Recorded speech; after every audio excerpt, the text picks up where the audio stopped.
Hello, this is Dusty Johnson. This video is recorded for Unit 7 in the class of EMS Public Information and Community Relations under Instructor Alan Lewis. This is a Q&A session for the assignment, and if you're ready, go ahead with your questions. Question 1. How would you describe your role as a public information officer? As a public information officer, I would say the role is daunting, because I have to be under constant revision of the phrases and words that I use to avoid misspeaking, misinformation, using the wrong words, or any kind of catchphrase that could be used against me and my agency in a negative way. Question 2. Why is the PIO role helpful for an emergency medical service agency? Well, it paints a picture. It gives accurate information for the public, and it gives professional representation for the agency.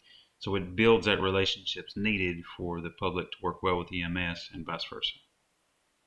Question 3. What is the importance of maintaining a positive image in the community? If we can maintain a positive image in our community, we will gain their trust and support, which is what you want as an EMS agency.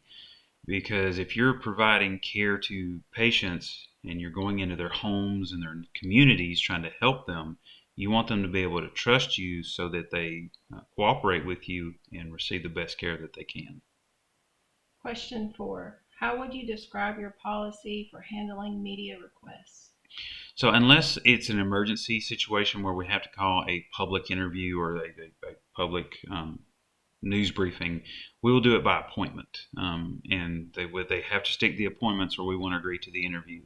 We meet an hour before the scheduled recorded quick Q&A time, and that hour gives us a chance to pre-prep a bit with the journalist or reporter we're talking to, look into the information that they're looking for, and make sure we can provide the best accurate information we can. Question 5. What types of incidents often attract media attention? All kinds really do, but I guess the popular ones are like the MVCs, especially multi-car accidents, if it backs up roadways, structure fires, commercial fires, any death, unfortunately, especially if it's pediatric in nature. Those are always a headline piece of information. And then anything that involves significant property damage, such as fires or floods, earthquakes, stuff like that. Question 6. What types of information and details can you share with the community? Well, we can share what we got called out to, the steps we're taking to handle that situation, anything we're doing really to mitigate things and hopefully cause improvement, the number involved in the incidents, if involved, or the number of people this may affect, and where we're at the current place in our process at the time of the interview we give. Question 7. What types of information are considered confidential and cannot be shared? Well, until we know legally that we can share the information, we have to be bound by HIPAA laws, but also people have a right to privacy. Just because an incident happened doesn't mean we can go blasting anyone who was even seen near the scene of the incident or in the incident.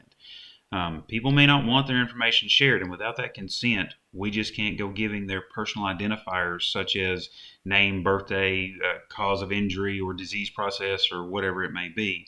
So anything personal we can't share.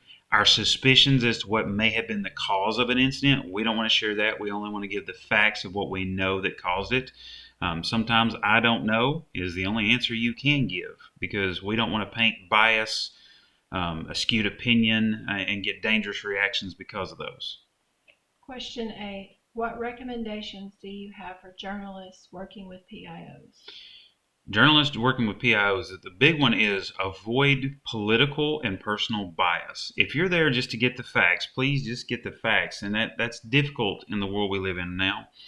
But if a journalist won't try to guide the narrative, if they go in with the mindset of, I need the facts as to what is happening or why this is happening, the whole interview will go much better, and the information flow to the public will go much better as well.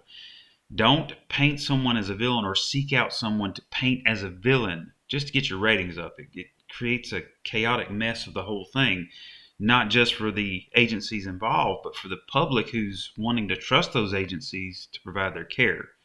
Stick with the facts and don't assume. Thank you very much for your time.